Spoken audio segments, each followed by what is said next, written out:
আরে হারামজাদা, তুই ক্ষমতায় আসিস 30 দিন, তুই 90 দিনের কি বিচার করবি বেটা? ফাইজলামি করো। আমাদের এই কঠোর আন্দোলনের কারণে যদি সরকার পইরা যায়, তাহলে তো সরকার ঠিকই নাই, সে তো পইরা যাওয়াই উচিত।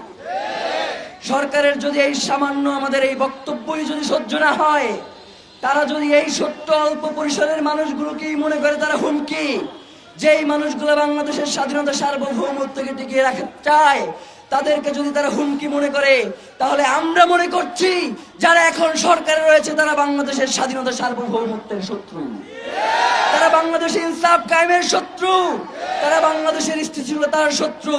সুতরাং আমরা ইনকিলাব মঞ্চ আপনাদেরকে জানিয়ে দিতে চাই, আমরা গতকালকে আপনাদের মাধ্যমে 3 দফা ঘোষণা করেছি। এখন পর্যন্ত আমাদের কাছে এর কোনো সুনির্দিষ্ট ব্যাখ্যা এসে উপস্থিত হয় নাই। 90 দিনের কথা বলা হয়।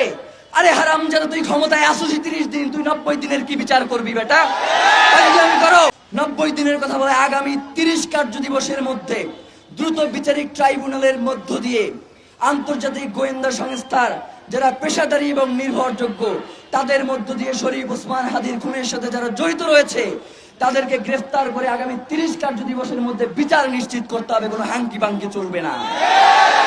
প্রিয় ভাইয়েরা, আমরা বলেছি, আমাদেরকে এখনো বিভিন্ন মাধ্যম থেকে জানানো হয় যে শহীদ ওসমান হাদিকে যারা হত্যা করেছে তারা এই দেশেই রয়েছে, এবং আমাদেরকে বলা হচ্ছে যে 25 তারিখে সকলে জনাব তারেক রহমান দেশে আসবেন, তার জন্য জনগণ উতলা হয়ে থাকবেন।